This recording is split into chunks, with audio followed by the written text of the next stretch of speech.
The first step of hazmat response has classically been walking into the unknown. Now drones face the unknown for us. Hazmat response is not fast. It takes much longer than many other forms of emergency response because you don't always know what you're dealing with, and it's dangerous. We deal with biological threats, chemical threats, and nuclear threats. The problem is we don't always know which one it is.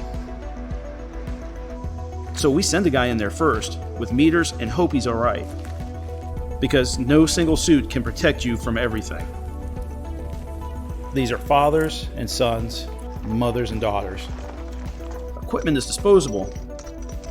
People are not. Sometimes we forget the ones going in to save lives are people too, and we have to protect them.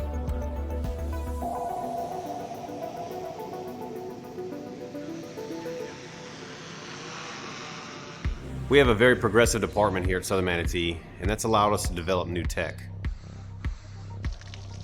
We started talking about using drones back in 2015. We looked at other options, but platforms like DJI's Inspire and M210 series have more capabilities and are much more cost-effective. Before we get too close to an incident, we kind of want to make sure that the drone won't cause a spark that would ignite something flammable. So we want to test them beforehand. So far, every test that we've done with DJI's aircraft have had positive results. None of them have had any flammability issues. We really wanted to use the drones for more than just your basic eye in the sky. We wanted to use the drone in a way that could take some of the burden off our tech, such as recon, hazard ID, metering, and remote sensing. We worked with a company to design a bracket that could hold a hazmat meter for us while we're flying the M210. And just simply by using the onboard camera, we can turn it around and look right at the meter and get real-time data. One of the great things about it is we can carry our handheld meters down there without having to actually carry the meter down there ourselves.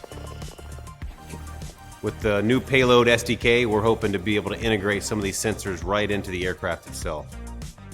In the future, we're hoping to be able to deliver payloads into some of these hot zones, carry things like tools, supplies, or whatnot. Not only does drone technology keep us safer, but by dramatically reducing our response time, it keeps the public safer as well. This is changing the way things have been done for the last 100 years, and it's changing it for the better.